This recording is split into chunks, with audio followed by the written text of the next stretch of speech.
imobiliários de papel rendem mais do que fundos imobiliários de tijolo? Neste vídeo eu vou te explicar exatamente qual a diferença desses dois fundos imobiliários e qual que rende mais. Então, para a gente começar, fundos imobiliários de papéis são fundos imobiliários que não possuem imóveis físicos, enquanto os fundos imobiliários de tijolo possuem imóveis físicos. Então, como que se dá este investimento? Uma empresa que vai fazer a gestão deste investimento capta dinheiro de vários investidores e direciona esse dinheiro para o mercado imobiliário. Ela pode fazer isso direcionando o dinheiro para a compra de imóveis físicos. Neste caso, seria um fundo de tijolo, e aí tem três formas da empresa lidar com esses imóveis. Ela pode ficar comprando e vendendo imóveis, ela pode desenvolver imóveis, comprar um lote vazio e construir, por exemplo, ou ela pode comprar um imóvel para ter o objetivo de renda. Três tipos de fundos de tijolo, né? Ou ela pode usar o dinheiro para direcionar para o setor de imóveis sem imóveis físicos. Por exemplo, destinando o dinheiro para investimentos do mercado financeiro que estejam relacionados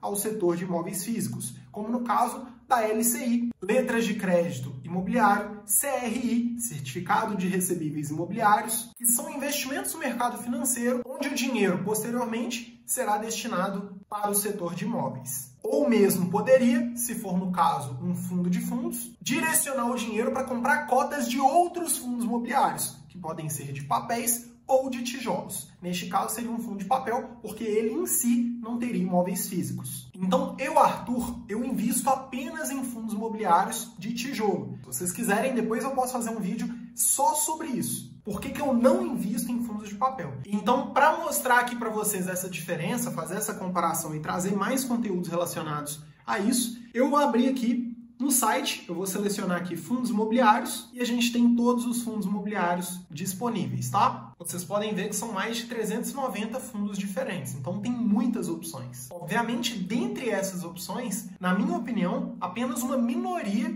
vai valer a pena. Por exemplo, dos mais de 390 fundos que tem, eu invisto hoje em 8. Arthur, quais são os 8 fundos que você investe? Dentro da mentoria 5P, no terceiro pilar, no terceiro módulo, eu abro todos os investimentos que eu tenho do setor de imóveis e explico por quê, cada um deles. Então, eu te ensino lá dentro da mentoria como que você analisa, como que você vê se aquele investimento é bom ou não, como que você compara um investimento com o outro, o que que você precisa analisar para tomar essa decisão. Por exemplo, quantos imóveis o fundo tem? Para quem esses imóveis estão alugados? Aonde estão esses imóveis? Esses imóveis estão alugados ou têm uma vacância muito alta? Qual o tipo de gestão neste investimento? O tipo de prazo? O tipo de contrato do fundo? São vários fatores que você precisa analisar para tomar essa decisão e dentro da mentoria 5P eu falo sobre todos eles. Eu vou abrir aqui para a gente fazer a comparação o HGLG11, que é o maior fundo de tijolo que tem disponível hoje no Brasil, tá? E eu vou abrir o MXRF11, porque é um fundo que muita gente aí no YouTube fica falando dele, apesar de eu não investir nele, tá? Pra gente fazer essa comparação. Na minha opinião, não seria um bom fundo. Acho que por ter a cota muito barata, cerca de R$10, muita gente acaba comprando, mas sem nem entender no que está investindo. Então, o HGLG11,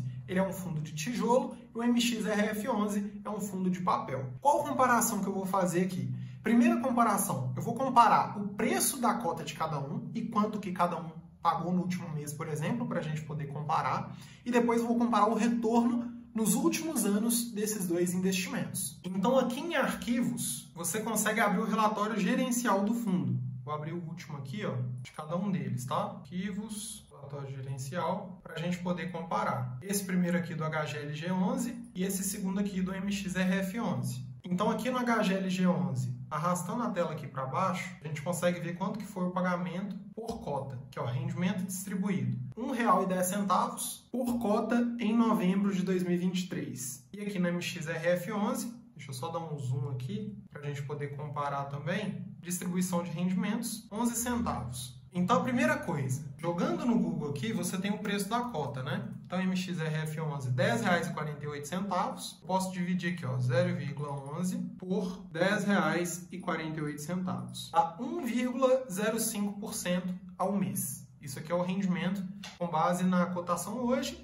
e com base no rendimento que ele vem distribuindo por mês. 1,05%. No caso do HGLG11, vamos ver aqui o preço da cota, 160,59. Como ele pagou 1,10, eu vou dividir aqui, ó, 1,10 dividido por 160,59. Vai dar 0,68. Então vamos arredondar aqui, ó, 0,69% por mês. A pessoa bate o olho nisso aqui e o que ela pensa? Ah, o MXRF11 rende mais do que o HGLG11. Só que qual que é o cuidado que você tem que tomar? No caso do MXRF11, aqui ó, fundos com participações variadas em CRIs, cotas de outros FIIs e alguns imóveis, sendo a maior parte delas em CRIs. Então a maior parte do dinheiro deste fundo aqui não está em imóveis físicos, está no investimento CRI, que é um investimento que o fundo vai pegar o seu dinheiro, vai investir neste investimento, vai pegar o lucro, pagar as taxas, né, as contas do fundo, as taxas que eles cobram e vai distribuir os rendimentos.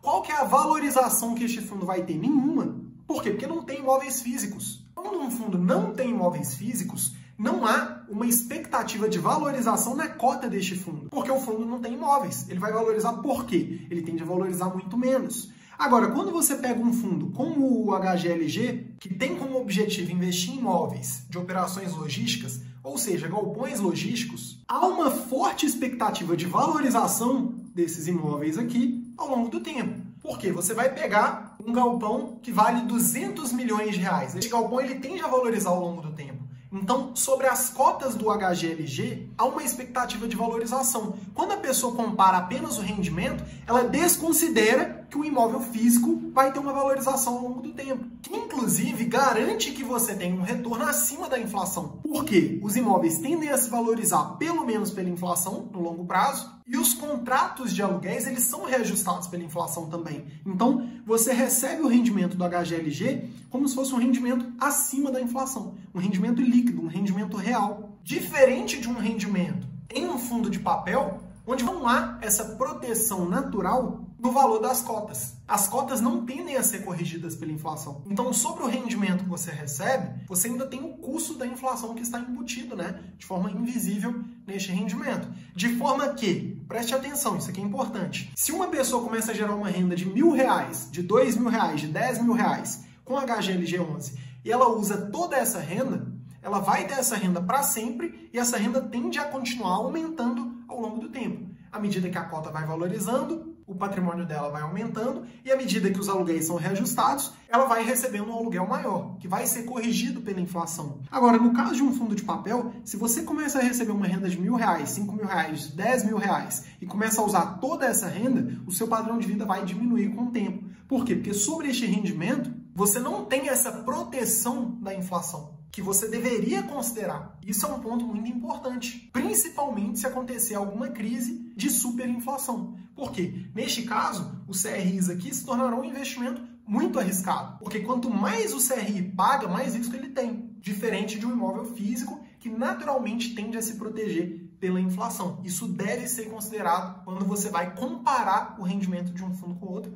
o que nem é o ideal, tá? A gente normalmente tem que comparar um fundo, por exemplo, de logística com outro fundo de tijolo de logística, um fundo de escritório com fundo de escritório, um fundo de shopping com fundo de shopping, porque a gente vai ter uma relação de risco e retorno mais aproximada. No caso, o fundo de papel, na minha opinião, por exemplo, o risco é muito maior. Então, naturalmente, se eu fosse colocar o meu dinheiro num tipo de investimento desse, eu naturalmente gostaria de ter um retorno muito maior, porque eu vejo que ele tem um risco maior do que no caso dos fundos de tijolo. Mas o mais importante é isso aqui, quando a gente arrasta para baixo, se a gente pega aqui, por exemplo, o rendimento em 5 anos do MXRF11, a gente vê que reinvestindo os rendimentos mensais, o retorno seria de 94% em 5 anos. No caso aqui do HGLG, se a gente pegar aqui para baixo, o rendimento em 5 anos ficou em 92%. Então é um rendimento que não mudou tanto. Porém, se o MXRF11 é muito mais arriscado, este retorno é pior. Porque você assume um risco muito maior para não ter um retorno muito maior. Então essa relação de risco e retorno, ela deve ser avaliada. Porque eu quero ter retorno? Sim, mas não a qualquer custo. Isso é um ponto muito importante. Teve uma diferença muito pequena. Vamos puxar aqui 10 anos para a gente poder ter um prazo ainda maior. Porque no caso dos imóveis físicos, né, quanto maior o prazo, maior a garantia, entre aspas, de que você vai bater a inflação. Porque pode ter uma crise. Pode ter uma valorização muito grande dos imóveis no curto prazo, mas no longo prazo é um crescimento esperado mais estável, tá? Se a gente pegar aqui 10 anos, considerando também não só a valorização das cotas, mas o reinvestimento dos rendimentos, 333% contra 309%.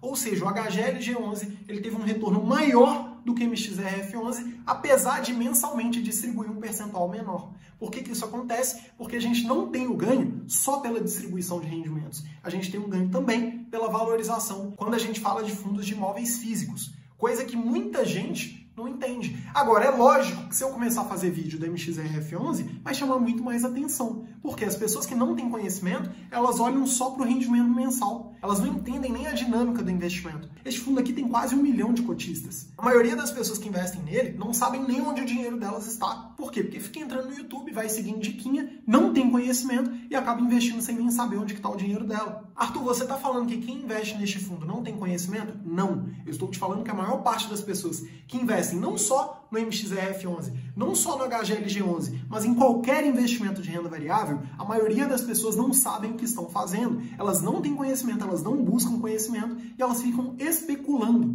nos investimentos.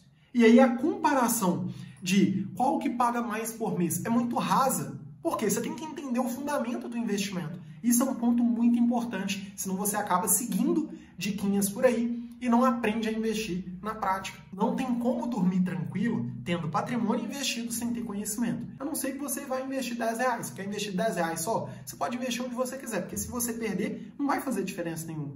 Mas pensa você com 100 mil, com 1 milhão, com 10 milhões de reais investidos sem ter conhecimento. Não faz sentido. Eu não estou aqui para você ganhar R$1. Eu estou aqui para você realmente construir uma carteira de investimentos que vá gerar um patrimônio para você e gerar uma renda que de fato te aposente. E para isso você tem que ter conhecimento. Dito isso, mensalmente, comparando só o rendimento mensal de um fundo, o fundo de papel ele pode ter um retorno maior do que o fundo de tijolo. Mas, historicamente, no longo prazo, é uma comparação que vai ser diferente, porque você tem que levar em consideração também a valorização das cotas dos fundos de tijolo. Porque como tem imóveis físicos, esses imóveis vão se valorizar. Se você tem alguma sugestão de vídeo, deixa aqui nos comentários, inscreva-se no canal, deixe o seu like e me siga também no Instagram, @prontoprainvestir. Por lá, além de dar as dicas que eu falo sobre finanças e investimentos, eu também passo as informações das próximas turmas da Mentoria 5P para você ter o meu acompanhamento na sua jornada até a liberdade financeira. Um grande abraço, fica com Deus!